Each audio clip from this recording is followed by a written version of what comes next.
Hello मेरे प्यारे दोस्तों। तो कैसे हैं आप लोग? उम्मीद करते हैं मस्त स्वस्थ और जबरदस्त तरीका से पढ़ाई और रिवीजन कर रहे होंगे। हमेशा की तरह मैं शशि स्वागत करता हूं अपने इस अमेजिंग प्लेटफॉर्म जीत शशि के अंदर।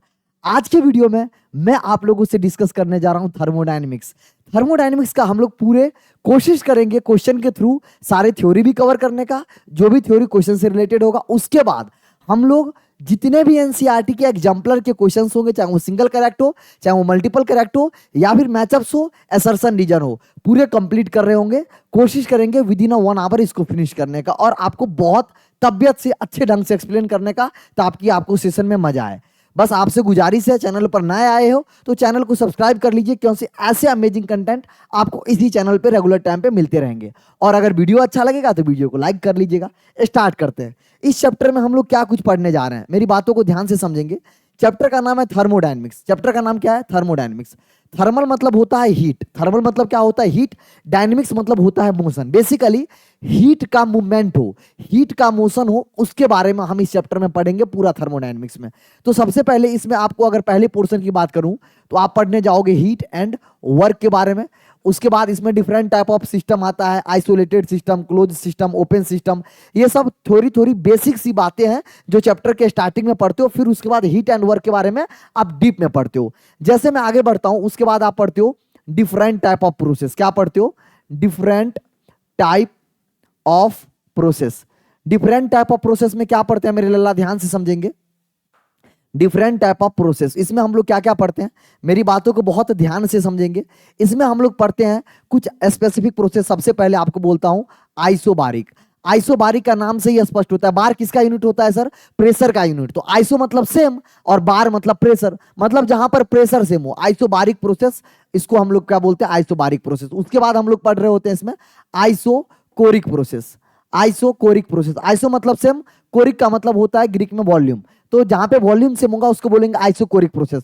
नेक्स्ट होता है आइसोथर्मल प्रोसेस।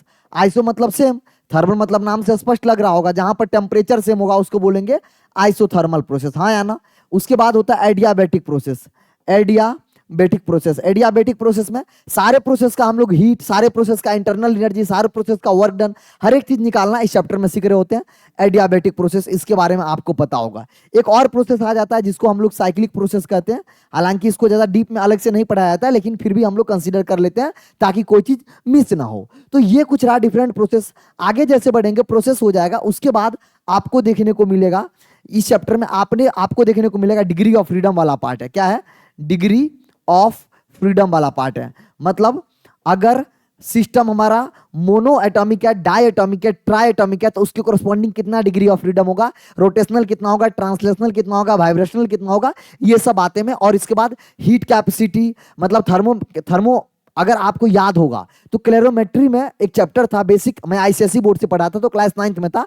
आप लोग के भी 11th वगैरह में होंगे। क्लेरोमेट्री एक चैप्टर होगा फिजिक्स में।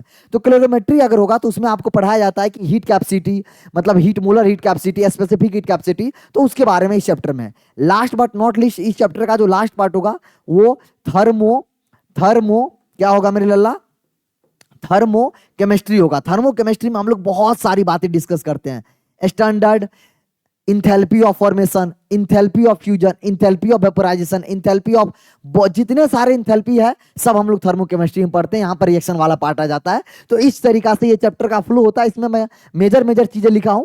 बाकी मैं आपको जैसे बोला कि मतलब आपसे अगर मैं बोलूं इंटरनल एनर्जी, जैसे गिब्स फ्री एनर्जी, ये वाला पार्ट बहुत इंपॉर्टेंट है। क्या मैं आपसे बोल रहा हूं? गिब्स फ्री एनर्जी, इसमें स्पॉन्टेनिटी के बारे में बात करेंगे। Gibbs free energy, Gibbs free energy. और उसके बाद क्या बोला? इंट्रोपी। ये वाला जो पोर्शन है बहुत इंपॉर्टेंट है।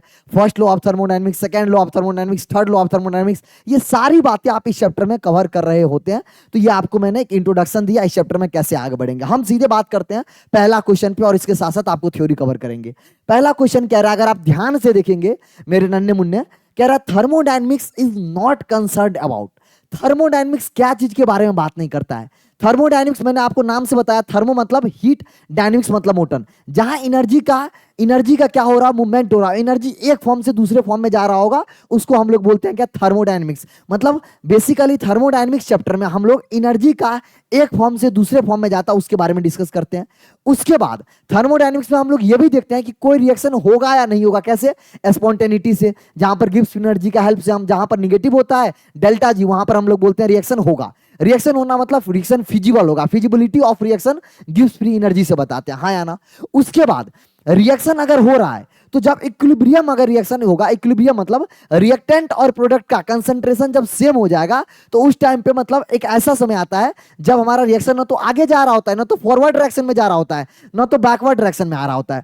उस समय हमारा रिएक्टेंट और प्रोडक्ट का एक्चुअल में कंसंट्रेशन क्या है, इन सब बातों को हम लोग कहां पढ़ रहे होते हैं, थर्मोडायनेमिक्स में। मैंने क्या बोला, एनर्जी एक फॉर्म से दूसरे फॉर्म में जाता है, इसके बारे में देखते हैं।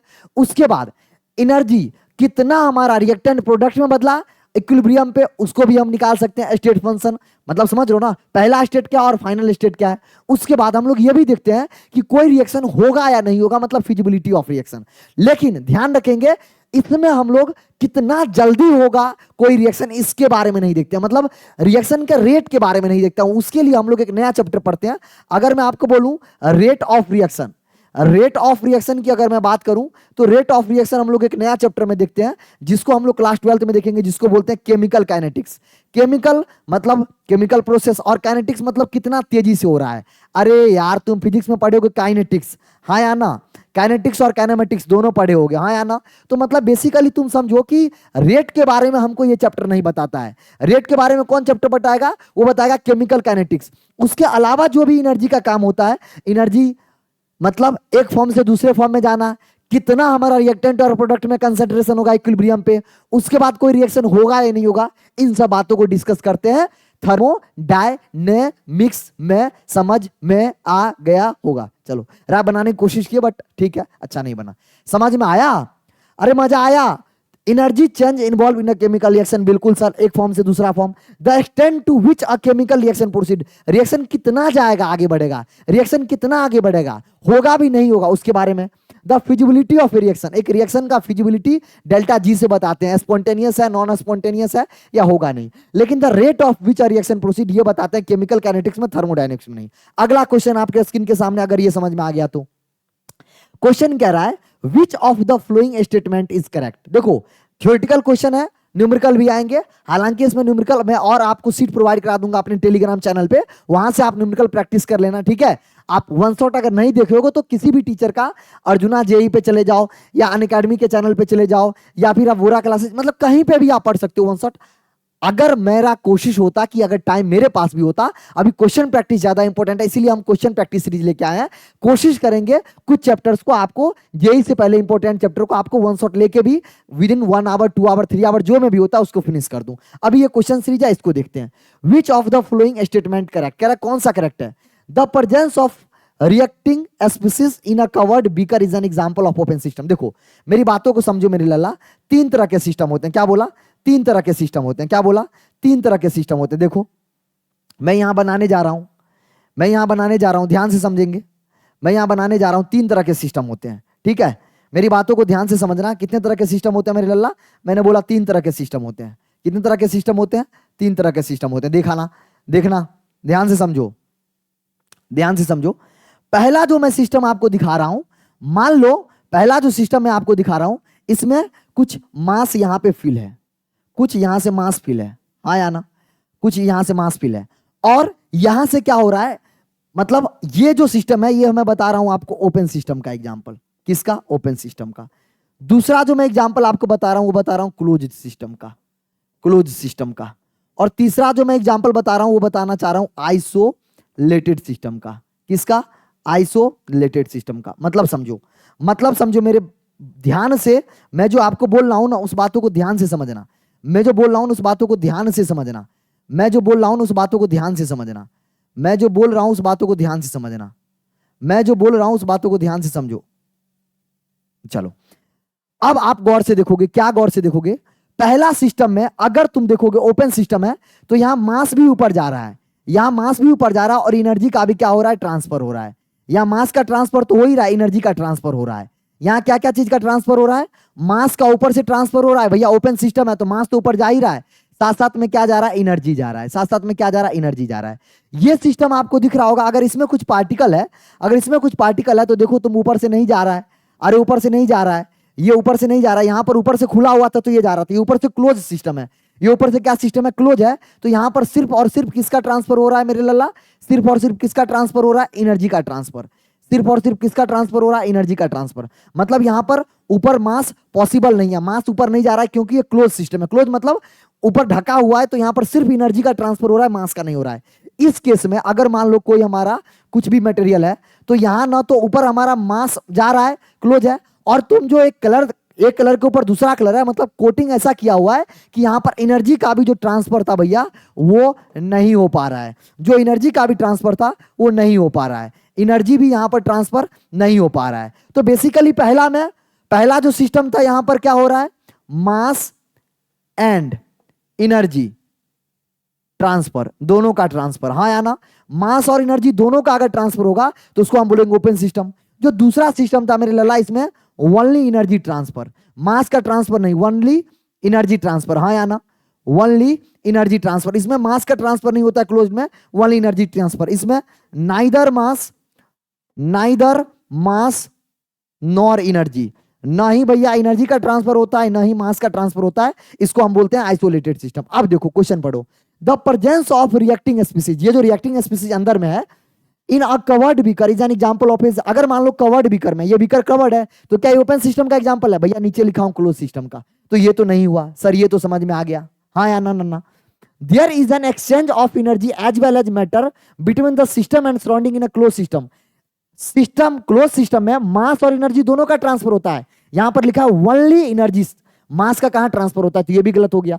The presence of reactant in a closed vessel, closed vessel में made up of copper, copper में एनर्जी का ट्रांसफर होता है, कंडक्टिंग मटेरियल होता है ना, सराउंडिंग जो सराउंडिंग वाल होता है वो हमारा कंडक्टिंग मटेरियल होता है, तो एनर्जी का ट्रांसफर होगा, बट मास का नहीं है, एग्जांपल ऑफ क्लोज्ड। बिल्कुल ये बात सही है, ये जो बात है ये बिल्कुल सही है कि अगर कॉपर का एक वेसल होगा तो कॉपर के वेसल में एनर्जी का ट्रांसफर होगा क्योंकि कंडक्टिंग वाल होता है, लेकिन मास का ट्रांसफर नहीं होगा। उसके बाद the presence of an reactant in an thermoflask, thermoflask में बोला जाता है भैया, जो थर्मोफ्लास्क होता है वहां पर ना एनर्जी का ट्रांसफर होता है ना मास का ट्रांसफर होता है। अब कितना देर वहां पर एनर्जी का ट्रांसफर नहीं होगा वो डिपेंड करता है कि वो बाहर जो मटेरियल आप लियो वो कैसा मटेरियल है। जितना अच्छा क्वालिटी का लोगे थर्मस, उतना ज्यादा तुम्हारा 10 घंटा 12 घंटा 15 घंटा तक हमारा एनर्जी, ना एनर्जी का ट्रांसफर होता है ना मास का ट्रांसफर होता है, समझ रहे हो।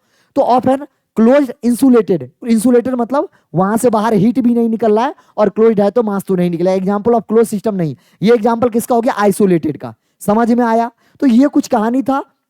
ओपन सिस्टम क्या होता है, जहां पर मास और एनर्जी दोनों का ट्रांसफर होता है। क्लोज सिस्टम क्या होता है, जहां पर सिर्फ एनर्जी का ट्रांसफर होता है। आइसोलेटेड सिस्टम क्या होता है, जहां पर ना मास का ट्रांसफर ना एनर्जी का ट्रांसफर होता है, हाँ या ना। मजेदार तरीका से समझ में आया।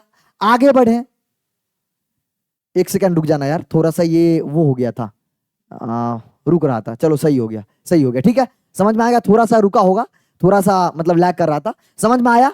आगे बढ़े, जैसे मैं आगे बढ़ूंगा अगला क्वेश्चन आपके स्क्रीन के सामने। अगला क्वेश्चन क्या कह रहा है, the state of a gas can be described bye coating the relationship between. मतलब इन चारों में जो ये कुछ ऑप्शन दिया, इसमें से कौन ऐसा ऑप्शन लेंगे जिससे कि किसी भी थर्मोडायनेमिक प्रोसेस का आप पूरा का पूरा स्टेट को डिफाइन कर दोगे। अगर मैं आपको आइडियल गैस इक्वेशन का 1% भी आइडिया है तो आप बोलोगे sir PV equal to NRT होता है। इसके बेसिस पे आप यहां बोलोगे सर ये क्या होता है, ये होता है सर गैस कांस्टेंट। ये क्या होता है, gas constant.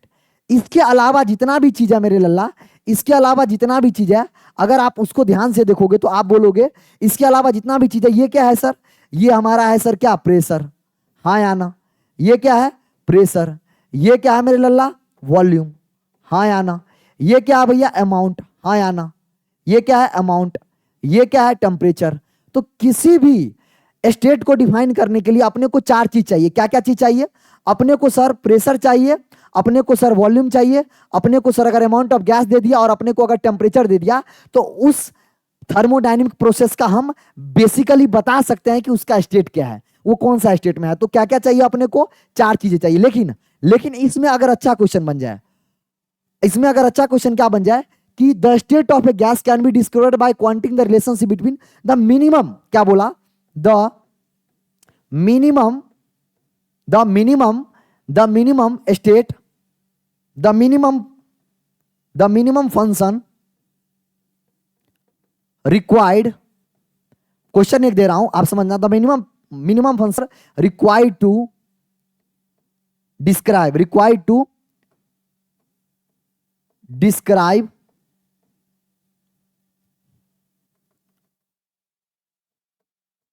the minimum function required to describe a state of a thermodynamic process. अगर मान लो आपसे मिनिमम पूछता कि मिनिमम कितने चाहिए, तो ध्यान से समझेंगे मेरे अल्लाह, मिनिमम के केस में आपको कितना चाहिए, 3 चाहिए। वो 3 कौन कौन होगा, प्रेशर, वॉल्यूम, टेम्परेचर। ये बहुत इंपॉर्टेंट क्वेश्चन है। यहां पर मिनिमम नहीं पूछ रहा था, ये कह रहा था state of a function can be describe. अगर हमको डिस्क्राइब करना है किसी यार फिर से लैग हो रहा है, एक सेकंड दे देना यार, पता नहीं बार बार क्यों लैग हो रहा है, पता नहीं क्यों, आई डोंट नो क्यों ऐसा लैग हो रहा है। होना नहीं चाहिए बट कोई नहीं, होना ऐसे नहीं चाहिए। आप लोगों को सही दिख रहा होगा, उम्मीद करते हैं, ठीक है, चलो फिर से सही हो गया। तो वही कह रहा था कि अगर आपसे मिनिमम पूछे कि the minimum function required to describe state of a thermodynamic function, तो आप क्यों कह रहा हूं 3। अगर मान लो आपको प्रेशर पता है, वॉल्यूम पता है, टेम्परेचर पता है, अरे यार मान लो एक फॉर्मूला में आपको 3 चीजें पता है, ये तो कांस्टेंट है, तो चौथा चीज ऑटोमेटिक से आ जाएगा। तो मिनिमम पूछेगा तो 3 होगा। जेई में ध्यान रखना, गलती मत करके आ जाना, क्वेश्चन में थोड़ा भी ट्विस्ट करेगा आपको आंसर चेंज हो जाएगा। अगर पूछता मिनिमम फंक्शन कितना चाहिए तो वो 3 होता, उस केस में प्रेशर, वॉल्यूम, टेम्परेचर। लेकिन अगर पूछा क्वेश्चन में the state of a function can be describe, कितना टोटल फंक्शन हमें चाहिए किसी भी फंक्शन के स्टेट को बताने के लिए, तो टोटल 4 चाहिए। वो कौन कौन सा मैंने आपको एक्सप्लेन किया। उम्मीद करते हैं ये चीजें कॉन्सेप्ट समझ में आ गया होगा। अगला क्वेश्चन आपके स्क्रीन के सामने, क्वेश्चन में क्या कह रहा है, क्वेश्चन में कह रहा है the volume of a gas is reduced to half to original volume. अगर मैं बात करूं फाइनल वॉल्यूम इनिशियल वॉल्यूम का क्या कर रहा है, डबल कर रहा है, मतलब आधा कर दे रहा है। ऐसा क्वेश्चन में कह रहा है, मैं नहीं कह रहा हूं, ये क्वेश्चन में दिया हुआ था। अब कह रहा है कि द स्पेसिफिक हीट क्या होता है, ये सी होता है। अगर आपको पता हो क्यू का फॉर्मूला होता है एम सी डेल्टा टी, यहां पर सीबी भी होता है और सीपी भी होता है, एमसीबी डेल्टा टी, आपको फॉर्मूला पता होता है। यही जहां पर जो ये हमारा सीबी जो होता है ना, ये होता है स्पेसिफिक हीट कैपेसिटी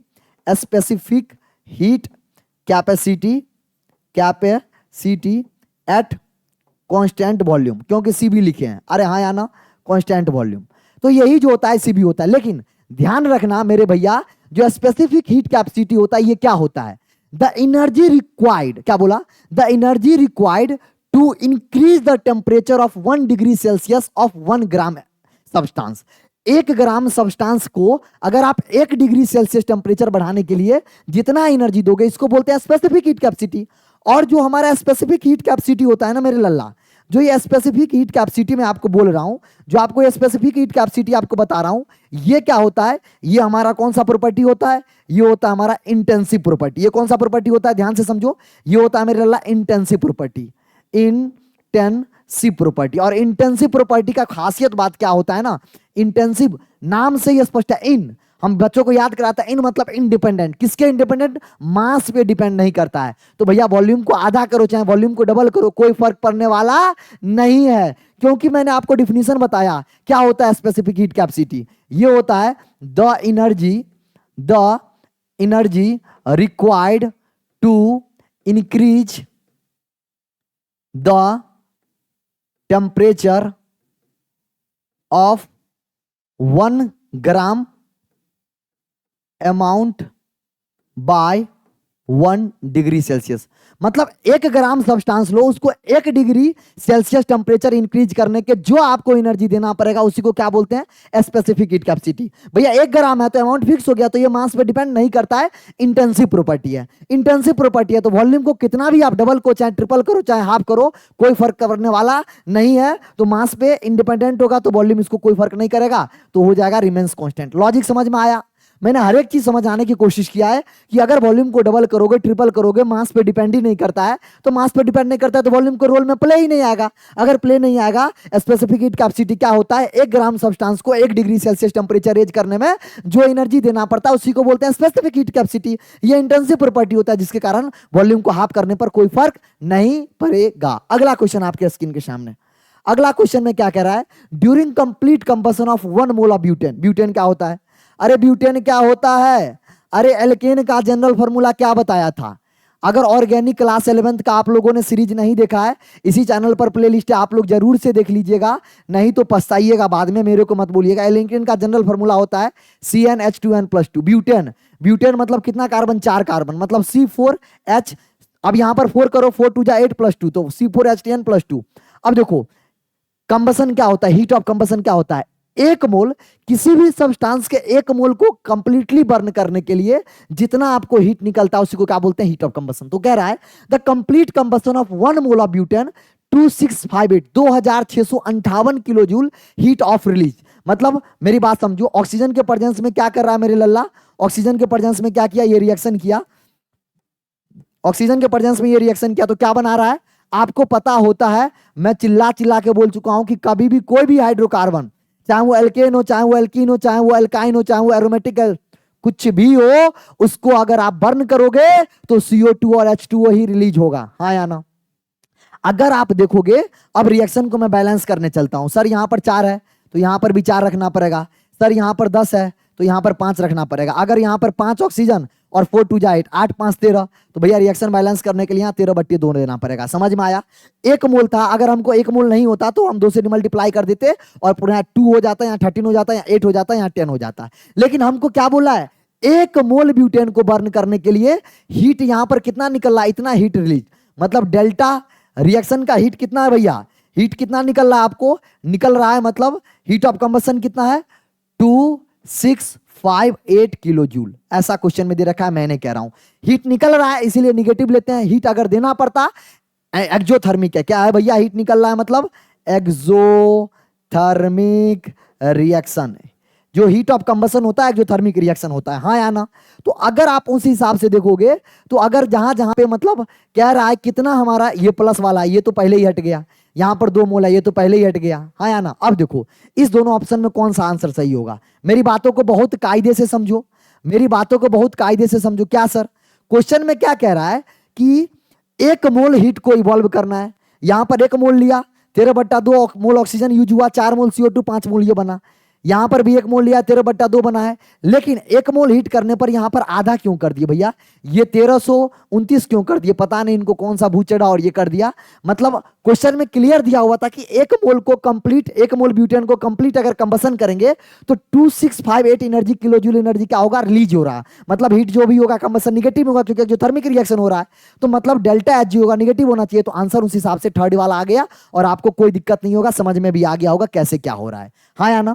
अगला क्वेश्चन आपके स्क्रीन के सामने जल्दी बताएंगे। क्वेश्चन में जल्दी बताएंगे क्या कह रहा है। क्वेश्चन कह रहा है डेल्टा HU मतलब enthalpy of formation of CH4 at certain temperature is इतना। देखो इंथैल्पी ऑफ फॉर्मेशन क्या होता है? इंथैल्पी ऑफ फॉर्मेशन क्या होता है? कभी भी मेरे लल्ला किसी भी सब्सटेंस को बनाते हैं ना, कभी भी किसी भी सब्सटेंस को बनाते हैं ना इंथैल्पी ऑफ फॉर्मेशन के लिए, तो उसके स्टैंडर्ड स्टेट में जो भी हमारा कॉन्स्टिट्यूएंट्स पार्टिकल होता है उसको लेते हैं। यहां पर आप देखोगे तो कौन कौन है? कार्बन है, तो कार्बन सॉलिड फॉर्म में होता है ग्रेफाइट में, वो ले लिए। और दूसरा क्या है? हाइड्रोजन है, तो H2 फॉर्म में ले लिया, हाँ या ना? यहां पर 2 मोल देना पड़ेगा रिएक्शन बैलेंस करने के लिए, हाँ या ना? तो ये हमारा क्या हो गया? Enthalpy of formation. ये क्या हो गया? ये कहां जा रहा है भैया? ये कहां जा रहा है? ये तो पूरा हिल रहा है, चलो छोड़ो। ये क्या हो गया? Enthalpy of formation. ये क्या हो गया? कार्बन सॉलिड ग्रेफाइड स्टेट वाला जो होता है, मैं यहां पर लिख ही दे रहा हूं, carbon graphite. Enthalpy of formation के लिए स्टैंडर्ड स्टेट में जो भी हमारा एलिमेंट होता है उसको लेते हैं, और यहां पर 2 मोल लेना पड़ेगा हाइड्रोजन गैस, क्योंकि यही स्टैंडर्ड स्टेट में होता है। तो अपने कॉन्स्टिट्यूएंट्स पार्टिकल से मिलके जो बनता है हमारा, इसको मीथेन बन गया। क्यों? क्योंकि कार्बन स्टैंडर्ड स्टेट में ग्रेफाइड में होता है और हाइड्रोजन तो गैसेस स्टेट में होता है। अब देखो कह रहा है इंथैल्पी ऑफ फॉर्मेशन के लिए delta U of the formation हमको दिया हुआ है क्वेश्चन में। कितना दिया हुआ है? डेल्टा इंथैल्पी ऑफ फॉर्मेशन हमको कितना दिया हुआ है क्वेश्चन में? 393 किलो जूल। अब हमको क्या कह रहा है? Delta HF for the reaction. Delta HF हमसे पूछ रहा है। क्या पूछ रहा है बल्ला? डेल्टा HF पूछ रहा है। इंटरनल एनर्जी दिया था, ठीक है ना ये, और हमको delta HF enthalpy of formation पूछ रहा है, ठीक है? ये कितना होगा? देखो एक रिलेशन आपको पता होगा। कौन सा रिलेशन? कौन सा रिलेशन? अगर मैं डेल्टा HF की बात करूं मेरे लल्ला, enthalpy of formation, enthalpy of formation, तो वो क्या होता है? डेल्टा HF क्या होता है? डेल्टा U प्लस NGRT, हाँ या ना? अरे ये फॉर्मूला तुमको पता होगा, डेल्टा H बराबर डेल्टा U प्लस NGRT, हाँ या ना? बट अगर आप गौर से बात करोगे Ng क्या होता है, गैसियस का मोल। ये फॉर्मूला पता है, नहीं पता है तो इसको सीख लो मेरे भैया। अगर आपको गैसियस का मोल निकालने जाऊं इस वाले रिएक्शन में, तो प्रोडक्ट में कितना गैसियस है, तुम बोलोगे सर 1 मोल, तो 1 मोल, हाँ या ना। अगर मैं यहां पर लिख देता हूं भैया Ng क्या होता है, गैस का mole in the product side minus gas का mole in the reactant side, हाँ या ना। अब प्रोडक्ट साइड में कितना गैस का मोल है, मीथेन का 1 मोल है। रिएक्टेंट साइड में कितना, ये तो भैया ग्रेफाइट सॉलिड है, गैस का मोल 2 है। अगर तुम बात करोगे तो ये आ गया -1। अगर यहां से formula delta H F enthalpy of formation की बात करूं, मतलब डेल्टा एच की बात करूं, इंथैल्पी ऑफ फॉर्मेशन की बात करूं, तो delta H F G, delta H F you जो दिया हुआ था, अब देखो इसका वैल्यू कितना आ गया, -RT। मतलब डेल्टा एच बी का जो वैल्यू है, डेल्टा यू में से कुछ वैल्यू कम हो रहा है। मेरी बात को समझो, यहां क्या कह रहा है, डेल्टा एच का जो वैल्यू है, डेल्टा यू के वैल्यू से कुछ वैल्यू कम हो जा रहा है। मतलब डेल्टा एच, अगर आप यहां से गौर से देखोगे तो डेल्टा यू का वैल्यू जो भी वैल्यू होगा उसमें से कुछ वैल्यू माइनस कर दे रहे हो, तो डेल्टा एच का वैल्यू निकल रहा है। मतलब समझो, डेल्टा यू क्या है, ग्रेटर है, और डेल्टा एच क्या है, लेस है। समझ में आया। तो डेल्टा एच, अब हमसे पूछा डेल्टा एच, अरे यार डेल्टा एच क्या हो जाएगा, लेस देन भी हो जाएगा। वैसे भी तुम देखो ना, डेल्टा यू के वैल्यू में से कुछ वैल्यू कम हो रहा है, तो डेल्टा यू क्या है, ज्यादा है, और डेल्टा एच क्या हो जाएगा, लेस हो जाएगा। मतलब इससे हम लोग ये निकाले कंक्लूजन कि डेल्टा, अगर मैं बोलूं इंथैल्पी ऑफ फॉर्मेशन, तो ये वैल्यू क्या है भैया, ज्यादा है, किससे, डेल्टा इंथैल्पी ऑफ रिएक्शन से। समझ में आया। ये बातें जो मैं लिखा हूं समझ में आया। मतलब डेल्टा ये वाला ज्यादा है और ये वाला क्या है, कम है। तो हमसे ये पूछ रहा था, तो यानी ये वाला क्या हो जाएगा, ज्यादा हो जाएगा। कौन सा ऑप्शन में दिख रहा है, ऑप्शन हमको सेकंड दिख रहा है। क्लियर लॉजिक समझ में आया। अरे यार कैसी बातें कर रहे हो यार। अगर नहीं आया तो देखो मैं बेसिक मैथ सिखाता हूं। 5 के बराबर क्या, अगर मैं 5 को लिख रहा हूं तो लिखूंगा 7 - 2। तो यार 7 की वैल्यू बड़ा है ना। 7 क्या है, 7 मेरा क्या है, डेल्टा, आपको क्या है, डेल्टा यू है। देखो गौर से देखो, अरे यार इंथैल्पी ऑफ फॉर्मेशन है, हाँ या ना। और ये क्या है, ये है सर डेल्टा एच एफ, हाँ या ना मेरे लल्ला। तो यार ये वैल्यू क्या है, छोटा है, और ये वैल्यू क्या है, बड़ा है। वही तो मैं लिखा हूं बेसिक मैथ। समझ में आया। बहुत इजी कैलकुलेशन है, बस लॉजिक आपको समझ में आना चाहिए, आसानी से बन जाएगा। अगला क्वेश्चन आपके स्क्रीन के सामने क्या कह रहा है, इन एन एडियाबेटिक प्रोसेस। मेरे लल्ला एडियाबेटिक प्रोसेस का मतलब क्यू 0 होता है। जैसे लिखा है क्वेश्चन में एडियाबेटिक प्रोसेस, तो मेरे दिमाग में क्या आया, एडियाबेटिक प्रोसेस मतलब सर क्यू तो 0 हो गया, हाँ या ना। No transfer of heat takes place, बता भी दिया, सिस्टम एंड सराउंडिंग के बीच में। Choose the correct option, free expansion. दूसरा, जैसे बोले मुझे फ्री एक्सपेंशन, मुझे बोला फ्री एक्सपेंशन, फ्री एक्सपेंशन के केस में मैं बोला पी एक्सटर्नल 0, एक्सटर्नल प्रेशर 0 होगा, और वर्क डन क्या होता है, माइनस पी एक्सटर्नल, पीडीबी होता है, हाँ या ना। अरे पीडीबी होता है, हाँ या ना। पी इंटू बी होता है। मैं डीबी लिख रहा हूं क्योंकि रिवर्सिबल नॉन रिवर्सिबल उस हिसाब से वो होता है, हाँ या ना। चलो मैं इंटीग्रेशन भी अगर लगा देता हूं, मैं इंटीग्रेशन भी लगा देता हूं। फॉर्मूला वर्क डन का ये होता है minus P external into dB. और अगर मान लो पी एक्सटर्नल मतलब अगर 0 हो गया तो वर्क डन क्या हो गया, 0 हो गया। और अगर वर्क डन 0 हो गया, ये 0 हो गया, फर्स्ट लॉ ऑफ थर्मोडायनेमिक, चलो इधर आओ, delta U equal to total energy, दो तरीका से बजाया जाता है, वर्क डन करके या हीट बढ़ा के। मेरे लल्ला ऑप्शन में तुम अभी देखे होगे, क्या देखे होगे, क्या देखोगे सर, ये क्या है, अरे यार ये क्या है, ध्यान से समझो मेरे भैया। ये वाला क्या है, ये वाला है सर 0, ये वाला क्या है, ये वाला है सर 0, हाँ या ना। अरे ये 0 है, अरे क्यू यहां पर 0, डब्ल्यू यहां पर 0, तो डेल्टा यू क्या हो जाएगा 0। और डेल्टा यू जैसे 0 हुआ, समझो, अरे चमका, एक फॉर्मूला होता है। कौन सा फॉर्मूला होता है सर, सर आप बता दो। मैंने बोला ध्यान से इधर देखो, एन सी बी डेल्टा, ये किसके बराबर होता है, डेल्टा यू के बराबर होता है। सर मतलब यूनिवर्सल ट्रूथ वाला फॉर्मूला है, समझ रहे हो ना, बहुत इंपॉर्टेंट है। स्टार बना देता हूं, बहुत इंपॉर्टेंट है। अगर याद नहीं है भैया इसको याद रखना, बहुत इंपॉर्टेंट फॉर्मूला होता है, बहुत इंपॉर्टेंट फॉर्मूला होता है, काम आएगा, बहुत जगह काम आएगा, हाँ या ना। अगर आपको ये पता चल गया, इस केस में मैंने बोला डेल्टा यू 0 है, तो डेल्टा टी क्या आ जाएगा 0, मतलब चेंज इन टेम्परेचर भी 0 आ जाएगा। सब इंटर रिलेशन है, मैंने पूरा बता दिया। क्यों कैसे 0, सर एडियाबेटिक प्रोसेस है, फ्री एक्सपेंशन है, external pressure 0, sir work done 0। Sir delta U first law of thermodynamics Q plus W होता है, सर डेल्टा डब्ल्यू 0 हो जाएगा, डेल्टा यू 0 हो जाएगा। Sir NCB delta T, sir ये कांस्टेंट है, number of mole, delta T 0 हो जाएगा, डेल्टा टी 0 हो जाएगा। आप क्वेश्चन में देख लो, सारे के सारे जहां पर 0 हो जाएंगे वही आंसर होगा। कोई ऐसा ऑप्शन है, ऑप्शन नंबर सी। क्लियर हो रहा है, हर एक चीज को अच्छे से समझते चलो कि क्यों कौन सा 0 हो रहा है। ये क्वेश्चन बहुत ही इंपॉर्टेंट, मैं लिटरली कह रहा हूं, बहुत ही इंपॉर्टेंट क्वेश्चन है। इसमें मैं 2 चीजें बताऊंगा और आधे बच्चे फैल जाएंगे।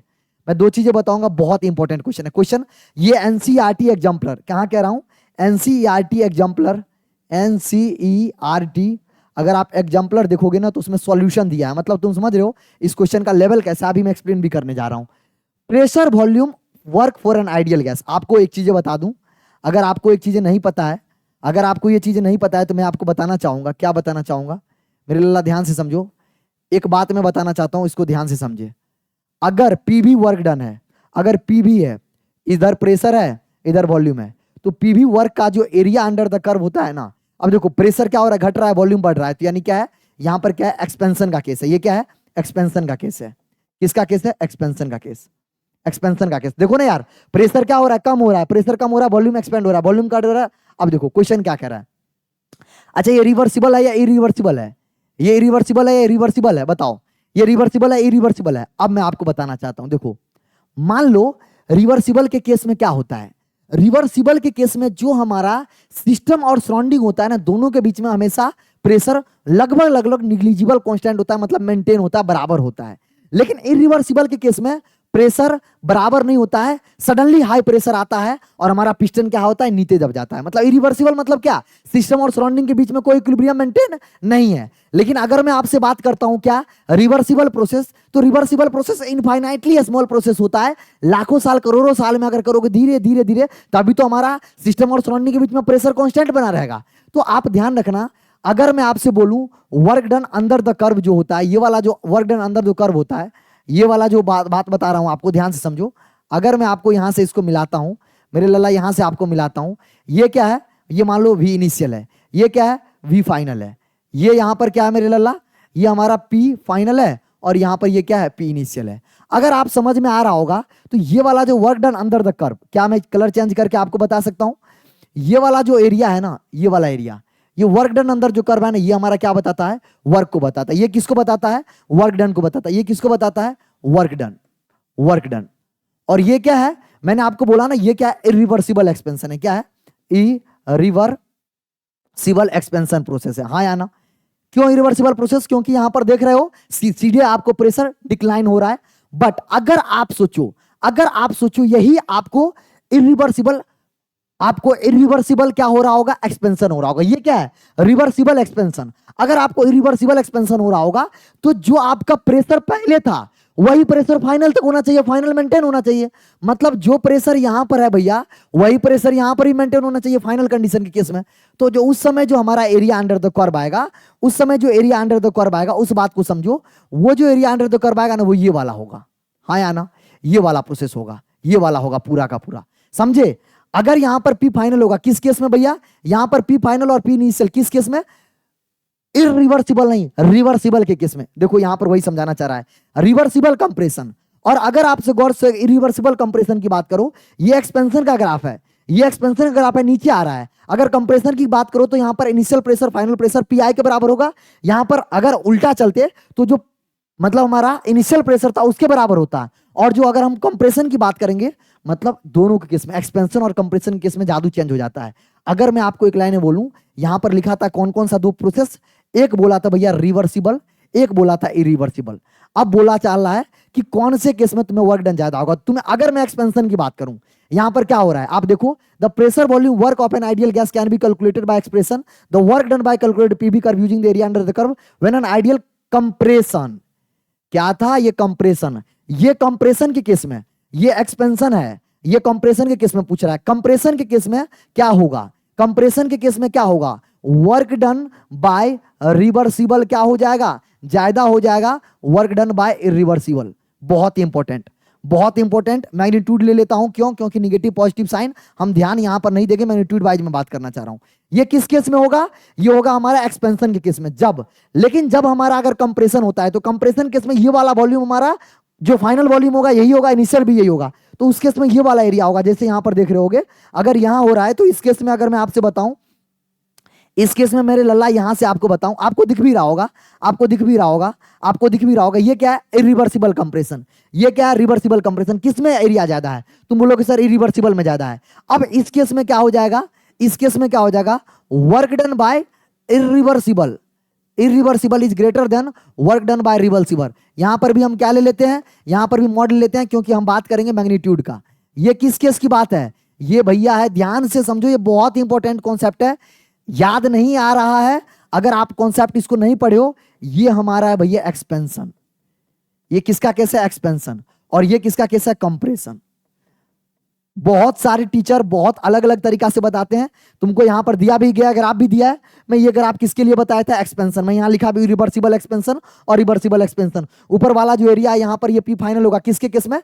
रिवर्सिबल के केस में। लेकिन अगर इरिवर्सिबल होगा तो यहां पर हमारा जो पी इनिशियल था, पी फाइनल यहां पर हमारा आ जाएगा। हाँ या ना? पूरा लॉजिक समझ में आया? अगर फिर भी नहीं आया, ये केस याद कर लो जब हमारा क्या होगा? एक्सपेंशन। और ये केस याद कर लो जब हमारा कंप्रेशन। अभी हमारा कंप्रेशन का केस है। कंप्रेशन केस में रिवर्सिबल का वर्क ज्यादा होगा, किसका? इरिवर्सिबल का ज्यादा होगा रिवर्सिबल की तुलना में। तो आंसर क्या आ जाएगा? सेकंड।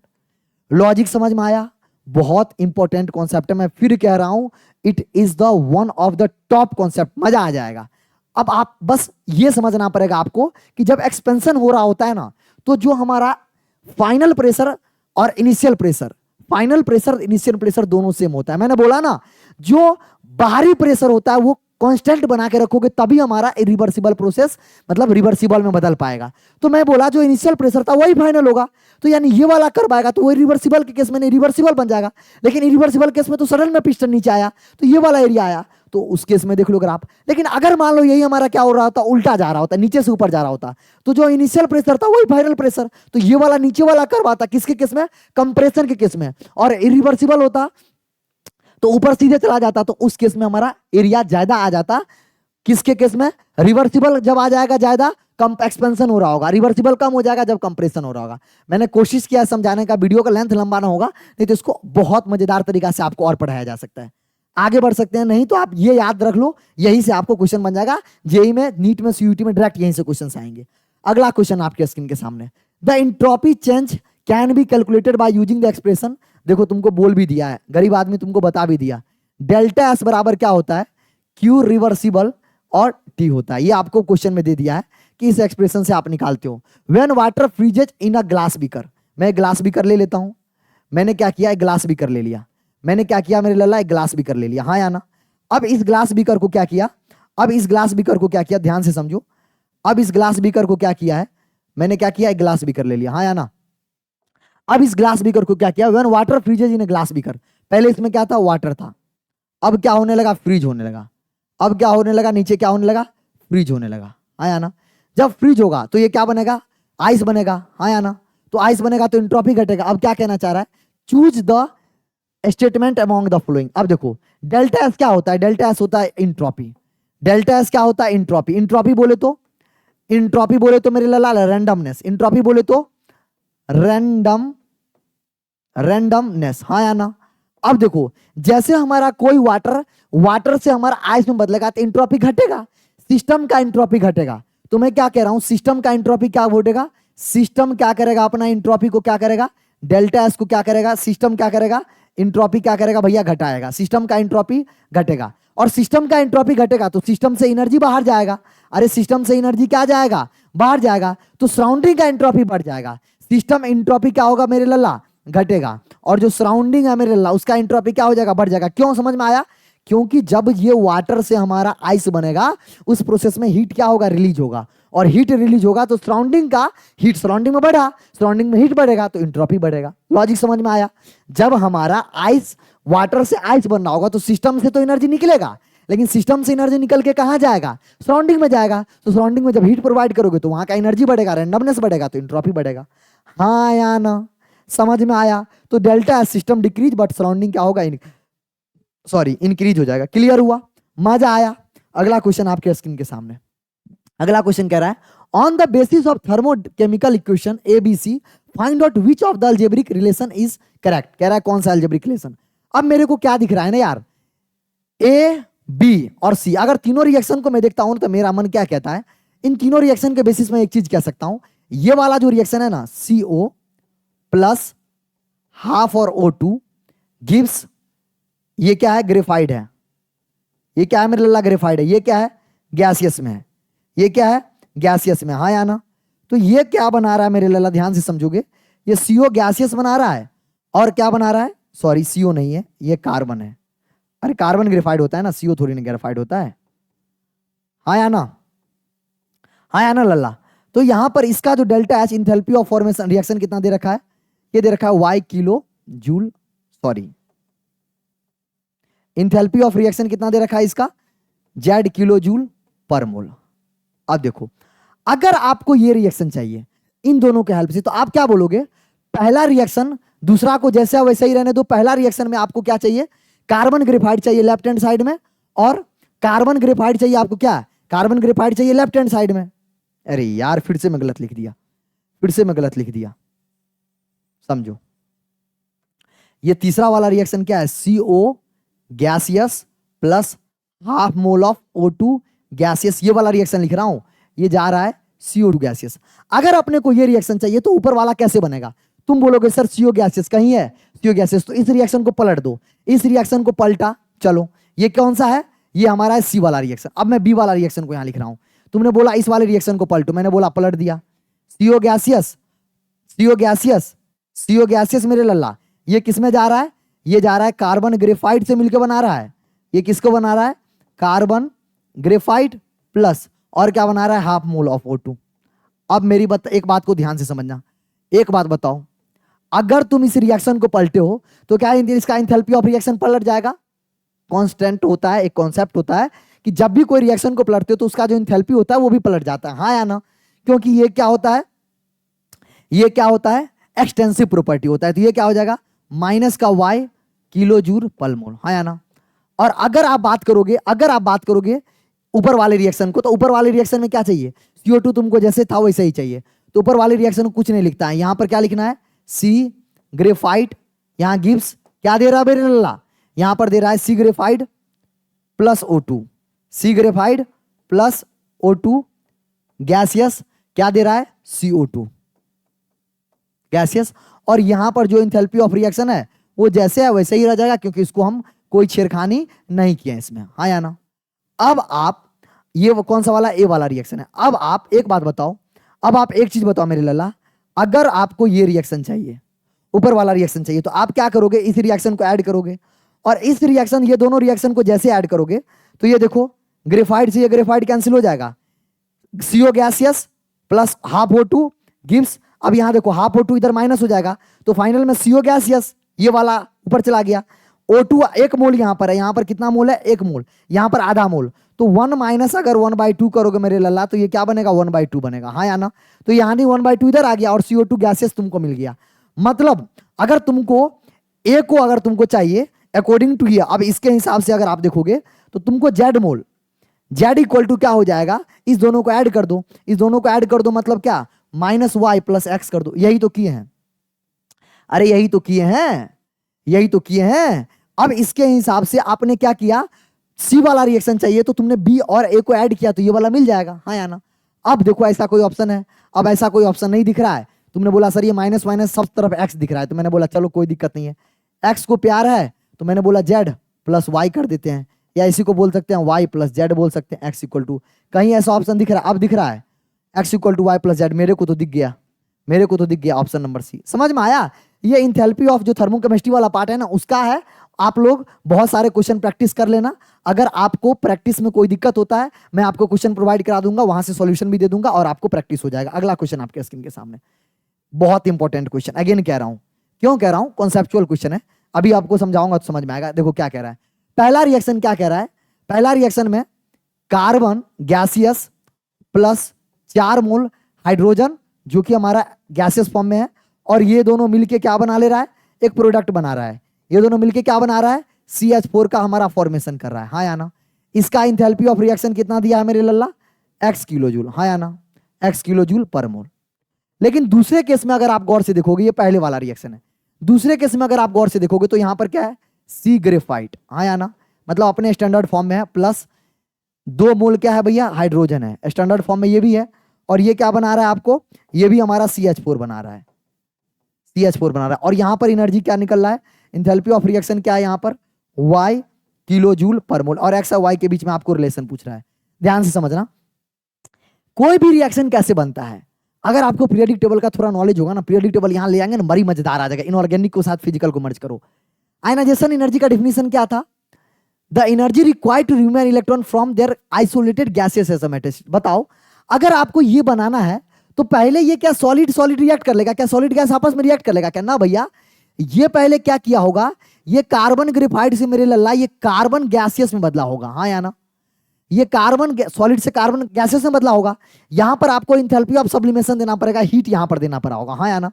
उसके बाद ये वाला जो हमारा है हाइड्रोजन गैस, इस हाइड्रोजन गैस को इंथैल्पी ऑफ एटमाइजेशन देना पड़ेगा, इसको एटम में बदलना पड़ेगा, हाँ या ना। गैसियस फॉर्म में इसको इंथैल्पी ऑफ यहां पर एटमाइजेशन देना पड़ेगा, यहां पर इंथैल्पी ऑफ सब्लिमेशन देना पड़ेगा। उसके बाद ये दोनों मिलके और फाइनल हमारा कौन सा ये वाला प्रोडक्ट बना रहा होगा, हाँ या ना। ये बात समझ में आया। तो बेसिकली यहां पर अपने को एनर्जी देना पड़ेगा। इस केस में डायरेक्ट ये रिएक्ट करेगा और मासिव अमाउंट में एनर्जी को बाहर रिलीज करेगा, बट इस केस में आपको यहां पर एनर्जी देना पड़ेगा और फिर यानी बॉन्ड को ब्रेक करना पड़ेगा। बॉन्ड ब्रेक करेंगे उसके बाद यहां पर CH4 का फॉर्मेशन होगा और एनर्जी रिलीज होगा। अब देखो कह रहा है कि कौन सा सही बात सही है। इस बात के हिसाब से यहां पर यार ये सीधे बॉन्ड बना रहा है, तो इस केस में आपको एनर्जी क्या निकलेगा, ये ज्यादा निकलेगा। ये वाला एनर्जी क्या होगा, ज्यादा होगा। ये वाला एनर्जी क्या होगा, कम होगा। क्यों, क्योंकि पहले वाला डायरेक्ट रिएक्ट कर रहा है, दूसरे वाले में हमको इंथैल्पी एनर्जी प्रोवाइड करना पड़ रहा है। तो यह तो आंसर पता चल गया। उसका रीजन क्या है आपको मैंने बताया, x ग्रेटर देन y, कहीं पर लिखा है बिल्कुल। Same bond are formed in the reaction A and B, but bond between reactant molecule are broken only in B। इसमें बॉन्ड को ब्रेक करना पड़ रहा है, इसमें डायरेक्ट रिएक्शन कर रहा है। ये इंथैल्पी ऑफ रिएक्शन मतलब इंथैल्पी ऑफ फॉर्मेशन है, बट ये इंथैल्पी ऑफ रिएक्शन है, हाँ या ना। तो इंथैल्पी ऑफ फॉर्मेशन में आपको पहले बॉन्ड ब्रेक करना पड़ता है, उस प्रोसेस में आपको एनर्जी प्रोवाइड करना पड़ता है। तो ये एक इंपॉर्टेंट बात है, आपको पता होना चाहिए, थ्योरी में कवर किया जाता है। आपको नहीं पता था तो आप याद रखना से। अगला question, the enthalpy of A element in their standard state. Enthalpy क्या होता है, डेल्टा एच। इंथैल्पी क्या होता है, delta H. Enthalpy of an element, enthalpy of अगर मैं रिएक्शन की बात करूं तो ये कह रहा है कि क्या हो सकता है, जीरो होता है, हाँ या ना। स्टैंडर्ड स्टेट में, किसमें, स्टैंडर्ड स्टेट में, किसमें, स्टैंडर्ड स्टेट में। इंथैल्पी ऑफ एलिमेंट क्या होता है, स्टैंडर्ड स्टेट में जीरो होता है। स्टैंडर्ड स्टेट के लिए हम ये ऊपर से माइनस डिनोट कर रहे हैं स्टैंडर्ड स्टेट में। The enthalpy of formation of A compound क्या हो सकता है, इंथैल्पी ऑफ फॉर्मेशन अगर किसी कंपाउंड का निकलना है तो enthalpy of product minus enthalpy of क्या होता है, रिएक्टेंट होता है। ये आपको पता होना चाहिए, ये आपको पता होना चाहिए कि स्टैंडर्ड स्टेट में इंथैल्पी क्या होता है, जीरो होता है, क्योंकि हमारा जो भी हमारा रिएक्टेंट होता है, प्रोडक्ट होता है, दोनों का एनर्जी अप्रॉक्स सेम होता है। तो उस केस में इंथैल्पी ऑफ फॉर्मेशन भी जीरो हो जाता है। ये क्या लिखा हूं मैं, यहां पर मैं क्या लिख दिया हूं, एक सेकंड रुक जाओ यार,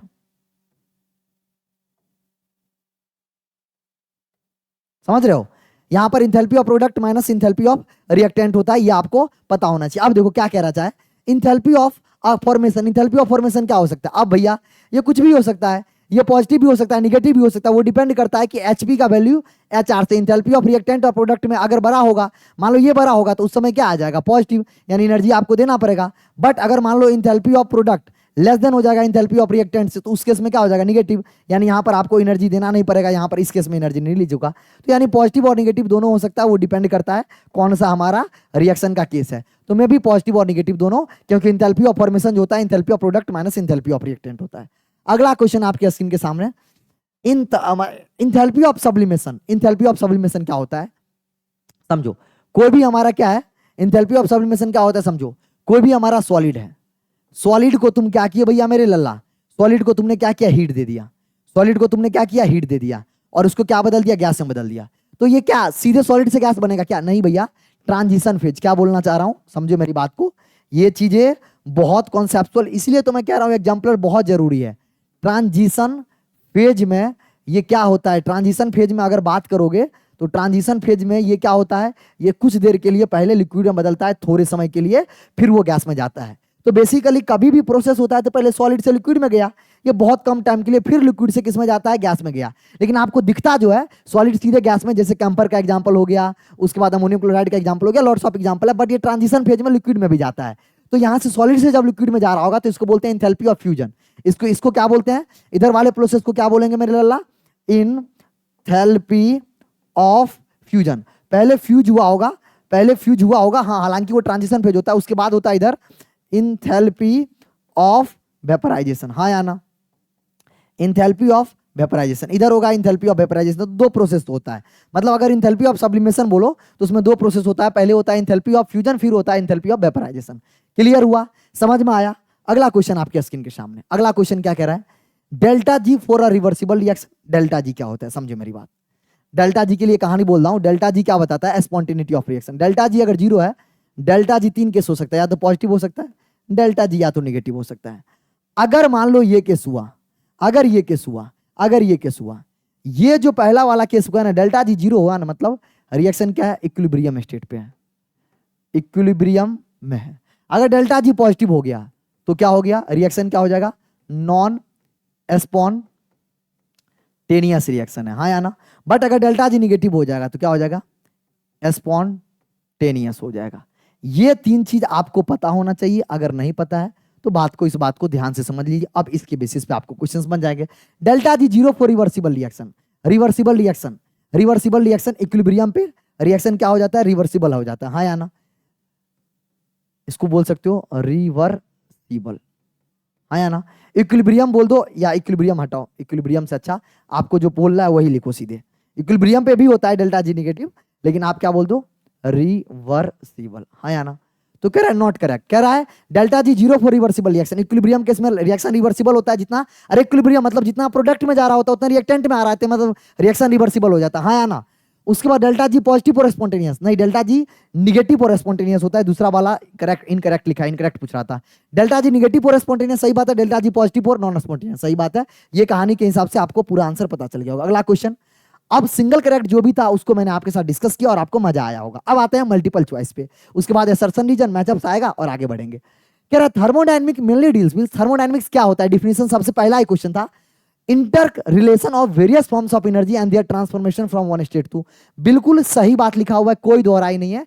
एनर्जी, एक एनर्जी से दूसरे एनर्जी कैसे फॉर्म होता है, कैसे ट्रांजिशन होता है, इंटर रिलेशन उसके बीच में दिखाता है। Energy change in the process which depend only on the initial and final state, सही बात है। ऑफ द माइक्रोस्कोपिक, ना ना ना लल्ला, इलेक्ट्रॉन प्रोटॉन न्यूट्रॉन फोटोन के लिए नहीं होता, यहाँ होता है मैक्रोस्कोपिक सिस्टम के लिए थर्मोडायनेमिक प्रोसेस वैल्यूबल होता है। तो ये बात तो क्या हो गया? गलत हो गया। क्यों गलत हो गया? मैक्रोस्कोपिक होता तो सही हो जाता। हाउ एंड व्हाट रेट, भैया रेट की बात कहां करते हैं? रेट की बात तो केमिकल काइनेटिक्स में करेंगे, यहां पर थोड़ी ना करते हैं थर्मोडायनेमिक्स में। The system in equilibrium state और moving from one equilibrium state, बिल्कुल सिस्टम एक इक्विलिब्रियम फेज से दूसरे इक्विलिब्रियम फेज में जब मूव करता है तो उसके बारे में भी थर्मोडायनेमिक आपको पूरा बताता है। इसीलिए हम लोग delta G, delta S, delta U, delta H, इन सारे फंक्शन के बारे में पढ़ते हैं, जिससे हमको पता लग पाता है कि रिएक्शन जब इक्विलिब्रियम में भी जा रहा होगा या इक्विलिब्रियम में रिएक्शन नहीं भी है तो किस रिएक्टेंट और प्रोडक्ट का हमारा कंसंट्रेशन क्या है। The therm of equilibrium state और moving from one equilibrium state to another equilibrium से, इसके बारे में हम डिस्कस कर रहे होते हैं। कहां पे? थर्मोडायनेमिक्स में। एनर्जी एक फॉर्म से दूसरे फॉर्म में ट्रांसफर, फ्लूइडिटी ऑफ रिएक्शन, ये सब बारे बातें डिस्कस करते हैं। इस दोनों के बारे में बातें डिस्कस नहीं करते। कॉन्सेप्चुअल क्वेश्चन था, इजी था, समझ में आ गया होगा। In an exothermic process heat is evolve, सही बात है। एक्सोथर्मिक प्रोसेस होता है मेरे लल्ला, एक्सोथर्मिक प्रोसेस होता है ना, तो डेल्टा एच क्या होता है? एंथैल्पी ऑफ रिएक्शन क्या हो जाता है? निगेटिव होता है। क्यों? क्योंकि हमारा एक्सोथर्मिक रिएक्शन हो रहा होता है, एक्सोथर्मिक रिएक्शन हो रहा था। एक्सोथर्मिक रिएक्शन में डेल्टा एच क्या होता है? निगेटिव होता है, हाँ बात है। तो कह रहा है loses heat to the surrounding for the which reaction. अब क्या क्या सही है? अरे यार पहले दूसरा ऑप्शन तो वैसे ही दिख गया, delta H will be negative. अरे यार हीट रिलीज करेगा तो निगेटिव नहीं होगा? बिल्कुल होगा ना सर। अच्छा, heat release at constant pressure, क्यों क्या होता है heat release at constant pressure? अगर आपको एक फॉर्मूला पता है, डेल्टा एच जो होता है वो क्यूपी के बराबर होता है, कब? Eight constant pressure. और डेल्टा यू जो होता है वो क्यूबी के बराबर होता है एट कांस्टेंट वॉल्यूम। पता है कि नहीं पता है? अरे पता है कि नहीं पता है? नहीं पता है तो ये बात को जान लो। और अगर delta H enthalpy of reaction अगर निगेटिव हुआ तो हमारा क्यूपीपी क्या हो जाएगा? क्यूपीपी क्या हो जाएगा भैया? निगेटिव हो जाएगा, क्योंकि ये निगेटिव है तो ये भी निगेटिव हो जाएगा, हाँ या ना।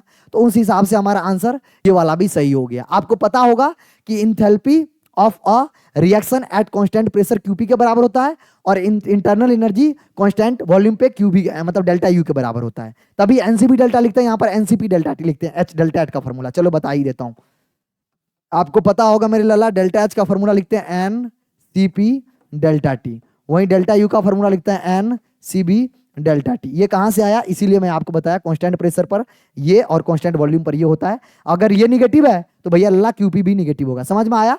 अगला क्वेश्चन आपके स्क्रीन के सामने जल्दी से बताएंगे, छोटे छोटे क्वेश्चन है, कॉन्सेप्चुअल वाला है, ठीक है। तुम बोलोगे सर न्यूमेरिकल कहाँ आया? फर्स्ट लॉ ऑफ थर्मोडायनेमिक्स के हिसाब से न्यूमेरिकल नहीं आया, डिफरेंट प्रोसेस का न्यूमेरिकल नहीं आया। हाँ न्यूमेरिकल कम दिया, इसके लिए मैं आपको एडिशनल सीट प्रोवाइड करा दूंगा इसी लेक्चर के बाद। जैसे ये लेक्चर खत्म होगा इसका एनोटेड पीडीएफ और मैं एक्सटर्नल क्वेश्चन प्रोवाइड करा दूंगा। हालांकि मैं सेशन भी लेके आऊंगा आपके लिए, टेंशन मत करो, और अच्छे क्वेश्चंस का जिसमें न्यूमेरिकल होगा। ये जो एग्जाम्पलर में उसको तो छोड़ ही नहीं सकते, इसीलिए ये क्वेश्चंस लेके आए। The spontaneity means having the potential proceed without the assistance of external energy। सही बात है। The process which occur spontaneous, spontaneous कब होगा? देखो स्पॉन्टेनिटी मतलब क्या होता है, कह रहा है स्पॉन्टेनियस है खुद हो जाना, स्पॉन्टेनियस मतलब खुद हो जाना, या एक्सटर्नल एनर्जी की हेल्प से भी हम कर देते हैं तो भी हो जाता है। The spontaneity means having the potential to proceed without the assistance of external energy, बिना किसी एक्सटर्नल एजेंट की मदद से अगर कोई प्रोसेस हो रहा है उसको बोलते हैं स्पॉन्टेनियस। जैसे हीट का फ्लो होना, हॉट बॉडी से कूल बॉडी तरफ होना, अपने आप फ्लो होता है, स्पॉन्टेनियस प्रोसेस है। पानी ऊपर से नीचे की तरफ फ्लो होना, सारा स्पॉन्टेनियस है, बस नीचे से ऊपर पानी जाएगा नहीं। हॉट बॉडी से कोल्डर बॉडी चला जाता है, कोल्डर से हॉट में जाएगा हीट नहीं, तो उन्होंने स्पॉन्टेनियस। अब देखो flow of heat from colder to warm, नहीं भैया, वार्म से कोल्डर स्पॉन्टेनियस होता है, कोल्ड से वार्म स्पॉन्टेनियस नहीं होता है। Gas off a container contracting in a corner. अब देखो ये बताओ, अगर कोई गैस है कंटेनर में, वो अपने आप क्या कॉन्ट्रैक्ट होने लगा? नहीं। तुम बोलोगे सर जब तक फोर्स नहीं लगाएंगे, एक्सटर्नल एजेंसी नहीं लगाएंगे, तब तक वो कॉन्ट्रैक्ट नहीं होगा, तो ये भी स्पॉन्टेनियस का एग्जांपल नहीं है। Gas expanding in a wheel, सही बात है। तुम क्या करते हो, वॉल्यूम लो, मतलब कोई वॉल्यूम लो, उसमें थोड़ा भी गैस डालते हो, वो पूरे पूरे, अरे फॉग यूज करते हो ना, परफ्यूम यूज करते हो, यहाँ यूज करते हो, पूरे कमरे में फैल जाता है, तो खुद वो खुद जाता है। यानी वो कौन सा प्रोसेस है सर? स्पॉन्टेनियस है। हाँ या ना? Burning carbon in oxygen in the carbon dioxide, सही बात है। कोई भी हमारा अपने आप ऑक्सीजन के प्रेजेंस में किसी भी हाइड्रोकार्बन को ले जाओगे तो बर्निंग हमारा पता है, नेसेसिटी कंडीशन होता है बर्निंग के लिए, ऑक्सीजन का होना जरूरी है और स्पॉन्टेनियस रिएक्शन है। हाँ या ना? एनर्जी यहाँ पे रिलीज होता है। अगला क्वेश्चन आपके स्क्रीन के सामने, ये जो क्वेश्चन है ना, ये क्वेश्चन आपको देखने में भारी लगेगा, लेकिन न्यूमेरिकल का एकमात्र ये क्वेश्चन जो मेरे को दिखा। For an ideal gas work of reversible expansion, पूरा फॉर्मूला ये आपको दे दिया। ये पता है क्या करता है, बहुत अच्छा आदमी है, पूरा फॉर्मूला वगैरह लिख के दे देता है कि भैया आप लिख लो, बता देता हूं फिर क्वेश्चन करो, ठीक है? देख रहे हो, अब कह रहा है a sample containing 1 mole of ideal gas expand isothermally, isothermally मतलब टेम्परेचर कांस्टेंट है, रिवर्सिबली टू 10 टाइम्स। मतलब अगर मैं आपसे बात करूं, वी इनिशियल कितना था, जितना था 10 टाइम्स, हो क्या हो गया? We final. हाँ या ना? वी फाइनल क्या हो गया? 10 टाइम्स ऑफ वी आई हो गया। अगर ये बात आपको समझ में आया लल्ला मेरे, ये बात अगर आपको समझ में आया, अब बात आगे बढ़ेंगे। क्या आगे बात बढ़ेंगे? The expansion is carried out 300 degree पे और 600 डिग्री पे, दो हमारा एक्सपेंशन हो रहा है अलग अलग टेम्परेचर पे, चूज आउट द करेंगे। और work done of 600 kelvin is 20 times. अब देखो, आपको पता है पूरा आप एनसीईआरटी, ये कहां लिखा हुआ है? अगर आपको मैं बता दूं ये कहां लिखा हुआ है मेरे लल्ला, ये आपको मिल जाएगा एनसीईआरटी एग्जाम्पलर। देखो कुछ कुछ क्वेश्चन देख रहे हो, आपको पढ़ाना मतलब अगर आप सही से कायदे से मेहनत करते हो, चीजें बहुत आसान है। एनसीईआरटी आपको बता देता है, थोड़ा भी क्वेश्चन उसको लगता है बच्चे के लिए टफ होगा, उन्होंने बता दिया। अब वर्क डन एक्स डी क्या होता है? तो एन, अरे यार फॉर्मूला क्या होता है? एन आर टी, और टी मतलब इसमें हम केल्विन में पूछ करते हैं, एल एन क्या हो जाएगा? V2 upon V1। और ये क्या है भैया? V2 है, फाइनल वॉल्यूम है, इनिशियल वॉल्यूम है। ये फॉर्मूला यहाँ लगाया, 600 पे यहाँ लगाया, तुम देखो 2 टाइम्स है, तो कहीं पर 2 टाइम्स है, ट्वाइस, आंसर क्या हो गया? सेकंड। देखो मैं करने के लिए कर भी सकता, वही फॉर्मूला में भी यहाँ लगाता। अब कह रहा है डेल्टा यू 0 होगा बोथ केस में। अब ये बताओ टेम्परेचर क्या है? कांस्टेंट है। अरे मेरे लल्ला, टेम्परेचर आइसोथर्मल प्रोसेस है ना, टेम्परेचर क्या हो जाए? कांस्टेंट है। तो अगर बात करूं डेल्टा यू क्या होता है formula? N C B delta T, और n C B delta T के हिसाब से जाओगे, टेम्परेचर कांस्टेंट है, टेम्परेचर कांस्टेंट है, तो डेल्टा यू क्या हो जाएगा? डेल्टा यू क्या हो जाएगा? तुम बोलोगे सर 0 हो जाएगा, कोई दिक्कत वाली बात ही नहीं है, अभी तक बता के आ चुके हैं, तो आंसर ये भी सही हो जाएगा। समझ में आया? अच्छा एक चीज इसमें देखना, ये गौर से देखोगे, यहाँ के हिसाब से आप क्या लिखोगे? Work done at 600 kelvin, 600 kelvin पे जो वर्क होगा मेरे लल्ला, 600 पर जो कर्व, मतलब यहाँ पर आपको डिवीजन में दिया हुआ है, work done by 600 kelvin divided by work 100 at 300 kelvin equal to twice. मतलब work done at 600, 2 times of work done 300 kelvin. समझ रहे हो? मतलब यहाँ से आप ये लिख सकते हो कि work done at 600 kelvin equal to twice times of work done at 300 kelvin. ये लॉजिक समझ में आया? ये बातें जो मैं बताया ये आपको समझ में आया? ये बातें आपको समझ में आया? अब देखो मैं जो यहाँ आंसर टिक किया हूं, यहाँ पर क्या दिया? Work done at 600 kelvin is twice the work done at 300 kelvin. ये आंसर सी वाला सही होगा, ये वाला सही होगा मेरे लल्ला, ये वाला सही नहीं होगा। छोटी छोटी बातें आप उसको ध्यान रखोगे तो हो जाएगा, फॉर्मूला बेस्ड क्वेश्चन आता है, कोई ज्यादा टफ वाली बात नहीं है। अगला क्वेश्चन क्या कह रहा है? Consider the flowing reaction between zinc and hydrogen. Zinc and hydrogen के बीच में एक प्यारा सा रिएक्शन दिया हुआ है। कौन सा रिएक्शन दिया हुआ है? जेड एन सॉलिड स्टेट में था, ठीक है, O2 के प्रेजेंस में मेरे लल्ला रिएक्ट किया हुआ है, और क्या बनाया है? और क्या बनाया है? ये ध्यान से समझेंगे, क्या बनाया है? ये आपको जो बनाया है, प्रोडक्ट जो बनाया है वो बना रहा है 2 मोल ZnO, हाँ या ना, और सॉलिड। और डेल्टा एच क्या हुआ है आपको? माइनस का 693.8 किलो जूल। मतलब कैसा रिएक्शन है? कैसा रिएक्शन है? तुम बोलोगे सर एक्सोथर्मिक रिएक्शन है, क्योंकि हीट निकल रहा है। क्योंकि हीट निकल रहा है, हाँ या ना। अगर हीट निकल रहा है तो कह रहा है the enthalpy of 2 mole of ZnO, ZnO का 2 मोल का enthalpy is less than the total enthalpy. अब तुमको पता है इंथैल्पी ऑफ जो रिएक्शन होता है वो enthalpy of product minus enthalpy of reactant के बराबर होता है। अगर मान लो हमको अगर निगेटिव है, अगर डेल्टा आर एच क्या है, निगेटिव है, इसका मतलब इंथैल्पी ऑफ जो हमारा प्रोडक्ट है वो कम है, इंथैल्पी ऑफ रिएक्टेंट ज्यादा है, मतलब the enthalpy of 2 mole of ZnO is less than the enthalpy of 2 मोल। सही बात है। अरे यार प्रोडक्ट में 2 मोल ZnO ही तो है मेरे लल्ला, और रिएक्टेंट में क्या है, रिएक्टेंट में Zn है, रिएक्टेंट में Zn है और O2 गैसियस है, हाँ या ना। तो जो ये वाला इसका जो रिएक्टेंट साइड है इसका जो इंथैल्पी है वो कम है और इसका इंथैल्पी क्या होगा, ज्यादा है। तो हमको क्वेश्चन में यही कह रहा है, पहला वाला ऑप्शन यही है, पहला वाला ऑप्शन सही हो जाएगा। अब देखो दूसरा वाला ऑप्शन तो वैसा ही गलत हो गया, उसका अपोजिट था। 698 energy is involve in this reaction, 693.8 energy absorb. क्या एनर्जी यहाँ पर एब्जॉर्ब होगा, रिएक्शन लेगा या इवॉल्व होगा, बाहर निकलेगा। मतलब एक्सोथर्मिक मतलब क्या बोला, एक्सोथर्मिक मतलब हीट इवॉल्व, एक्सोथर्मिक मतलब क्या हो गया मेरे लल्ला, हीट इवॉल्व। हाँ या ना मुन्ना, हाँ या ना मुन्ना, समझ में आया। हीट इवॉल्व होगा, हीट बाहर निकलेगा, कब, उस केस में आपको ये वाला जो रिएक्शन दिया हुआ। क्लियर हुआ। छोटी छोटी बातें हैं जो आपको बताता है, उसी बेसिस पे क्वेश्चंस बनते जा रहा है। यार ये क्वेश्चन ना बड़ी डेंजर था, मैं सोचा बच्चों को सॉल्व करके बताऊं, ए का बी, सी का डी, ई का ई, जो बताया हूं ना सारा है, इसीलिए मैंने सीधे पहले आंसर सॉल्व करके, मतलब जो भी क्वेश्चन सॉल्व करता हूं ऐसा नहीं है पहले सॉल्व करके आता हूं। एडियाबेटिक प्रोसेस मैं यहां पर लिखते चलता हूं, ठीक है। एडियाबेटिक प्रोसेस में क्या होता है, Q 0 होता है, हाँ या ना। अब तुम देखते चलो Q किसमें 0 है, हीट किसमें कांस्टेंट है। आइसोलेटेड सिस्टम, आइसोलेटेड सिस्टम में क्या होता है, ना मास का ट्रांसफर ना एनर्जी का ट्रांसफर, मतलब डेल्टा M एंड Q दोनों का नो ट्रांसफर, हाँ या ना, नो ट्रांसफर आइसोलेटेड सिस्टम है। आइसोथर्मल प्रोसेस में क्या होता है, डेल्टा T 0 होता है, हाँ या ना।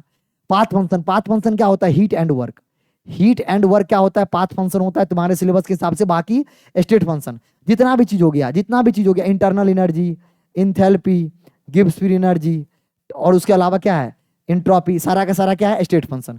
Q बराबर डेल्टा यू, Q बराबर डेल्टा यू कहाँ हो जाएगा, Q बराबर डेल्टा यू कहाँ हो जाएगा, at constant volume. Constant volume पे मैंने बताया था, कांस्टेंट वॉल्यूम पे बताया था CV के बराबर होता है, और कांस्टेंट टेम्परेचर बताया था delta. Laws of laws of motion क्या होता है, law of conservation of energy क्या है, फर्स्ट लॉ ऑफ थर्मोडायनेमिक्स को बोलते हैं। रिवर्सिबल प्रोसेस क्या है, रिवर्सिबल प्रोसेस के लिए देख लो जे वाला क्या है, इनफाइनेटली स्लो प्रोसेस। में बोला था ना बहुत स्लो प्रोसेस होता है, इसीलिए एक्सटर्नल प्रेशर क्या होता है, रिवर्सिबल प्रोसेस में क्या होता है, P एक्सटर्नल जो होता है अप्रोक्सीमेट P इंटरनल के बराबर होता है, तभी बहुत स्लो करते हैं। फ्री एक्सपेंशन में क्या होगा, एक्सटर्नल प्रेशर क्या होगा मेरे लिए, यहाँ पर 0 होगा, एक्सटर्नल प्रेशर क्या हो जाएगा, 0 हो जाएगा, हाँ या ना।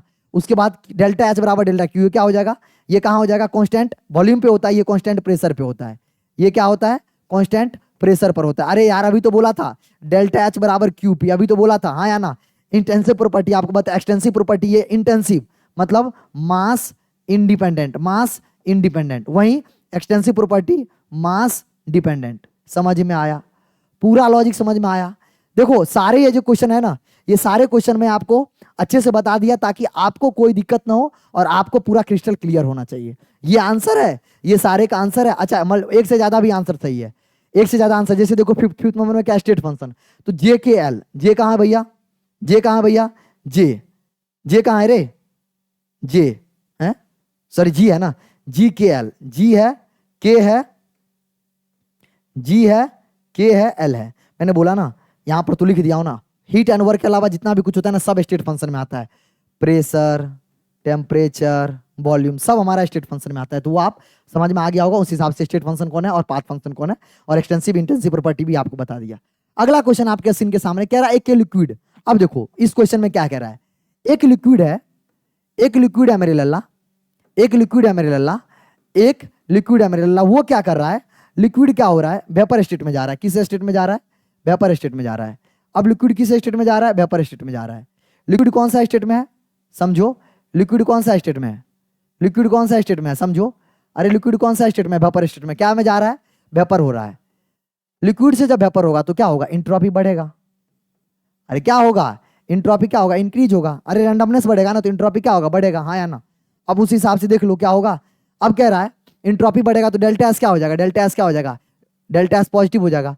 Reaction is non spontaneous at all temperature. देखो एक फॉर्मूला होता है आपको पता होगा, delta G equal to delta H minus T delta S. अब देखो कह रहा reaction is non spontaneous, non spontaneous मतलब इसकी वैल्यू क्या हमेशा पॉजिटिव है।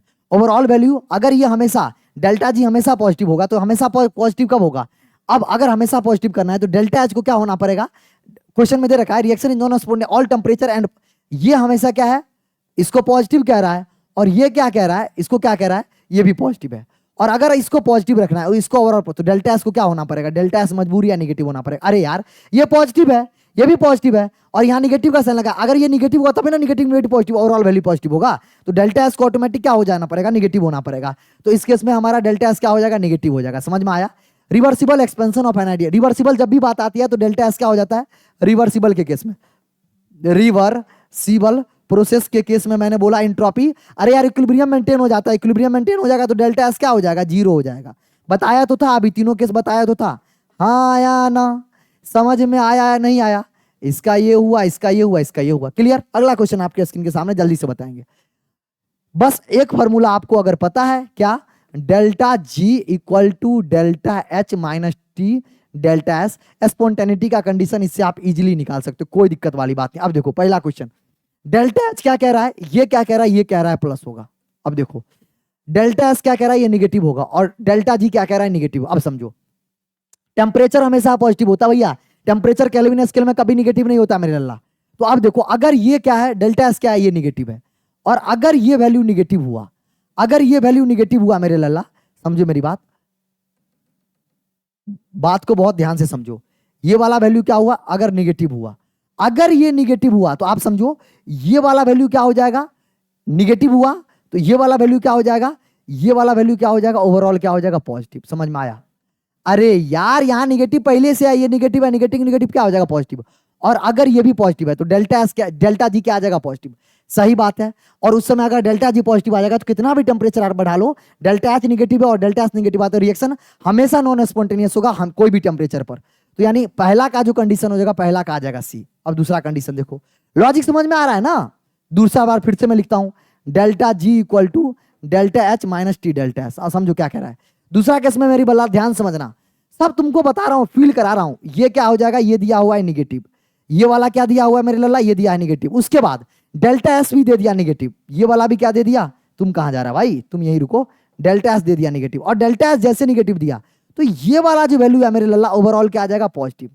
और ये वाला वैल्यू पॉजिटिव आ गया, ये वाला वैल्यू निगेटिव है, तो अगर हमारा हाई टेम्परेचर होगा, अगर हमारा टेम्परेचर हाई होगा तो डेल्टा जी क्या हो जाएगा? Delta G positive. अगर हमारा टेम्परेचर लो होगा या नॉर्मल टेम्परेचर होगा तो उस समय डेल्टा जी क्या हो जाएगा? निगेटिव। तो स्पॉन्टेनियस ऑल टेम्परेचर नहीं, नॉन स्पॉन्टेनियस हाई टेम्परेचर। अगर टेम्परेचर बहुत ज्यादा बढ़ा दोगे, टेम्परेचर बहुत ज्यादा बढ़ा दोगे तो ये वैल्यू मोर हो जाएगा, अरे ये वैल्यू मोर निगेटिव हो जाएगा। अगर मोर निगेटिव में से लेस पॉजिटिव हटाओगे तो ओवरऑल वैल्यू क्या हो जाएगा? डेल्टा जी क्या रहेगा? पॉजिटिव रहेगा। यानी हाई टेम्परेचर पर, कहां पर? हाई टेम्परेचर पर ये वाला वैल्यू क्या होगा मेरे लल्ला? मोर निगेटिव हो जाएगा, मोर पॉजिटिव हो जाएगा। और मोर पॉजिटिव में से लेस पॉजिटिव हटाओगे, डेल्टा जी पॉजिटिव आएगा।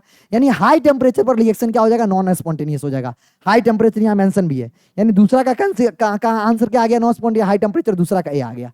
और देखो वैसे तो तीसरा का हम सीधे मैथ करने के लिए लिख दे, क्या बचा हुआ भी, लेकिन हम तुमको फील कराते हैं, फिर से फील कराते हैं। मेरी बात को ध्यान से समझो, मेरी बात को ध्यान से समझो। Delta G equal to delta H minus T delta S, ये है। और मेरे लल्ला फिर से बात को बहुत कायदे से और बहुत ध्यान से समझना। अब देखो डेल्टा जी, डेल्टा एच क्या है? निगेटिव है, कोई बात नहीं, बुराई है सर। डेल्टा एस क्या है? पॉजिटिव है। और अगर ये पॉजिटिव है, ये पॉजिटिव है, तो ये हमेशा वैल्यू निगेटिव, ये निगेटिव। मतलब कोई भी टेम्परेचर पर ये वैल्यू समझो, ये वाला वैल्यू क्या होगा? Always negative. ये वाला वैल्यू क्या होगा? Always negative. ये वाला वैल्यू क्या होगा? Negative always, negative always. और ये, अरे यार मेरी बात नहीं समझे, मेरी बात नहीं समझे, ये वाला वैल्यू की मैं बात करना चाह रहा हूं। ये अगर पॉजिटिव है तो ये वैल्यू क्या हो जाएगा? Always, always negative, always negative, negative negative. Delta G कोई भी टेम्परेचर पर निगेटिव आ जाएगा, डेल्टा जी कोई भी टेम्परेचर पर निगेटिव आएगा। इसका मतलब ये हुआ कि सर कोई भी टेम्परेचर पर ये रिएक्शन क्या होगा? पॉजिटिव होगा। स्पॉन्टेनियस और टेम्परेचर, इसका आंसर भी आ गया। लॉजिक समझ में आया? यार लिटरली बता रहा हूं, इससे ज्यादा मेहनत कोई तुम्हारे साथ नहीं कर सकता, कोई जी जान नहीं लगा सकता। मैंने हर एक ऑप्शन को क्लियर करके, ओपन करके आपको बताना सिखाया है, कैसे स्पॉन्टेनिटी चेक करते हैं, कैसे नहीं चेक करते हैं। अगला क्वेश्चन आपके स्क्रीन के सामने, फिर से यही बात था, आसान क्वेश्चन था। एंट्रोपी वेपराइज होगा तो क्या होगा? बी होगा, यानी एंट्रोपी बढ़ेगा। अरे यार एंट्रोपी वेपराइजेशन मतलब एंट्रोपी बढ़ता है, और उसके बाद डी कह रहा है एंट्रोपी क्या होता है? डेल्टा एच क्या होता है? डेल्टा एच क्या होता है? Delta H vaporisation plus T हाँ या ना, ये प्रोसेस लिखा। अरे क्यू रिवर्सिबल यहाँ पर क्या होता है, क्यू रिवर्सिबल बाई टी, तो क्यू रिवर्सिबल एच के बराबर होता है। के फॉर स्पॉन्टेनियस है, के स्पॉन्टेनियस रिएक्शन के लिए क्या होगा, हमेशा पॉजिटिव होगा। के स्पॉन्टेनियस रिएक्शन के लिए क्या होगा, टेम्परेचर क्या होता है स्पॉन्टेनियस, हमेशा पॉजिटिव। क्रिस्टलाइन ऑफ सॉलिड, जब सॉलिड क्रिस्टल में होता है तो क्या होता है, हमेशा एंट्रोपी लो होता है। अरे यार क्रिस्टलाइन से क्या होता है, सिस्टम होता है, इसमें क्या होता है, ऑर्डर्ड फॉर्म में होता है। इसमें क्या होता है भैया, ऑर्डर्ड फॉर्म में होता है। और जब भी कोई चीज ऑर्डर्ड फॉर्म में होगा, ऑर्डर्ड फॉर्म में होगा तो एंट्रोपी क्या होगा, कम होगा। अरे हर एक चीज को सही सही डायरेक्शन में रखोगे तो ऑर्डर रैंडमनेस कम हो जाएगा। Delta U for the adiabatic expansion क्या हो जाएगा, डेल्टा बी आइडिया एक्सपेंशन के लिए क्या हो जाएगा, डिक्रीज करेगा। हाँ या ना, बहुत बेसिक क्वेश्चन था, मैं सबसे वाला था, मैंने यहाँ पर आंसर भी लिख दिया ताकि आपको कोई दिक्कत ना हो। और कोई दिक्कत है तो आप कमेंट सेक्शन में पूछ सकते हैं, मेरे से सीधे डीएम कर सकते हैं। अब एसर्शन रीजन का 2-4 क्वेश्चन है, उसके बाद खत्म हो जाएगा। Combustion of organic compound exothermic process, मैंने बोला था कभी भी कोई भी प्रोसेस को कंबसन करते हैं, कभी भी कोई भी प्रोसेस को, मान लो कार्बन को सॉलिड फॉर्म में अगर O2 के फॉर्म में आप बर्न करोगे, CO2 और H2O, इस प्रोसेस में हमेशा डेल्टा ऑफ रिएक्शन क्या होगा, निगेटिव होगा। कंबसन में हमेशा क्या होता है, एनर्जी का रिलीज होता है। हाँ या ना। उसके बाद कह रहा है the enthalpy of all the element in their standard state zero, enthalpy हमेशा स्टैंडर्ड स्टेट में जीरो होता है। सही बात है, इंथैल्पी क्या होता है, स्टैंडर्ड स्टेट में किसी भी रिएक्शन का जीरो होता है। मैं आपको पढ़ा के आया भी हूं, अगर आपको पढ़ा होगा, बस इसका आंसर नहीं, एक्सप्लेनेशन नहीं है, इसकी वजह से वो नहीं होता है। अगला क्वेश्चन आपके स्क्रीन के सामने, spontaneity in a process irreversible process may be reversible at some external energy. सही बात है। डिक्रीज इन इंथैल्पी कंट्रीब्यूटिव, अब देखो आपको बताऊं, अगर आपको पता होगा delta G equal to delta H minus T delta S, और उस केस में जो ये डेल्टा जी जो होता है ना, ये जो होता है ना, इसका मेजर रोल आ जाता है। इसका क्या आ जाता है मेरे लल्ला, इसका आ जाता है मेजर रोल। मेजर रोल क्यों मेजर रोल, अगर मान लो ये वाला वैल्यू हमको क्या आ गया, ये वाला वैल्यू निगेटिव भी आ गया ना, तो ये अगर मान लो निगेटिव आ जाएगा, क्योंकि ये निगेटिव आया, ये ओवरऑल पॉजिटिव, तो डेल्टा जी बहुत मेजर रोल फ्लो करता है। किसी भी रिएक्शन क्या होगा, स्पॉन्टेनियस होगा या नहीं होगा। स्पॉन्टेनिटी के लिए ये वाला बात बहुत इंपॉर्टेंट हो जाता है। हाँ या ना। तो अब आपको कह रहा है असर्शन भी सही है, रीजन भी सही है, उसका एक्सप्लेनेशन भी सही कर रहा है, इस वजह से असर्शन और रीजन इसका दोनों सही है। अगला question, a liquid crystallizes in the solid and accommodate by decrease in enthalpy. सही बात है, सही बात है। In a crystal molecule organize in the ordered form. सही बात है। कहना चाह रहा है कि अगर मान लो कोई लिक्विड अगर वेपराइज होता है तो इंट्रोपी घटता है। सही बात है ना, सॉलिड फॉर्म में ऑर्डर्ड फॉर्म में होता है। इसका असर्शन भी सही है, रीजन भी सही है। मान लो एक लिक्विड है, लिक्विड से जब वो किस में बदल रहा है, सॉलिड में बदल रहा है, तो इंट्रोपी क्या होगा, डेल्टा एस क्या होगा, डिक्रीज करेगा। डिक्रीज क्यों करता है, क्योंकि जब हमारा क्रिस्टल फॉर्म बढ़ता है ना सॉलिड, तो रैंडमनेस घटता है, क्योंकि ऑर्डर्ड फॉर्म में हमारा मॉलिक्यूल रहता है। हाँ या ना। इधर क्या था question, spontaneity of a irreversible process में be reverse of external agency. सही बात है, स्पॉन्टेनिटी करते हैं। Decrease in enthalpy contributive factor spontaneity. सही है, लेकिन इसका एक्सप्लेनेशन नहीं है मेरे लल्ला, यहां पर एक्सप्लेनेशन थोड़ी ना इसको कर रहा है यार। ये दोनों स्टेटमेंट सही है, समझो। Decrease in enthalpy of contributory factor for the spontaneity, ये बात सही है। सेकंड वाले का एक्सप्लेन किया हूं। Spontaneity process and irreversible process, मान लो कोई प्रोसेस इरिवर्सिबल है, उसको आप क्या करना, एक्सटर्नल एजेंसी की मदद से उसको स्पॉन्टेनियस बना सकते हो सकता है, बट इसका असर्शन एक्सप्लेन नहीं कर रहा है। हाँ या ना। यार इतने क्वेश्चन थे जो मैंने आपके साथ, बहुत एनर्जी लगता है, मैंने आपके साथ डिटेल में मैं कोशिश किया हूं विद इन अ टाइम आपको जो भी क्वेश्चन एनसीईआरटी एग्जामिनर का है आपके आंख के सामने गुजारूं और आपको एक्सप्लेन करूं, ताकि आपको आने वाले क्वेश्चन में, आने वाले कोई भी एग्जामिनेशन में आपको इससे थर्मोडायनेमिक्स से कोई भी अगर क्वेश्चन आता है तो आपसे बन पाए। वीडियो अच्छा लगा तो वीडियो को जरूर से यार लाइक कीजिएगा। आपने इतना टाइम दिया, आपने इतना समय दिया, उसके लिए आपको तहे दिल से धन्यवाद। आपको सुनने के लिए बहुत बहुत शुक्रिया। आपसे बस एक गुजारिश है, अगर वीडियो अच्छा लगा तो वीडियो को लाइक कर लीजिए, कमेंट करके जरूर बताइए कैसा लगा। और आपसे बोलते हैं 10 शेयर पर स्टूडेंट, जो मैं हमेशा की तरह बोलता हूं, आपने जो भी घर परिवार, दो भी दोस्त सखा बंधु है, सबके साथ शेयर कीजिए। चैनल पर नए हैं सब्सक्राइब कीजिए। मिलते हैं 11th का लास्ट चैप्टर इक्विलिब्रियम के साथ। तब तक के लिए मस्त तरीका से पढ़ते रहिए और जबरदस्त तरीका से हंसते रहिए, मुस्कुराते रहिए, क्योंकि हंसना मुस्कुराना ही जिंदगी का एक मकसद है, लेकिन उसके साथ जी जान लगा के मेहनत करना नहीं छोड़ना है। बाय बाय, लव यू मेरे दोस्त।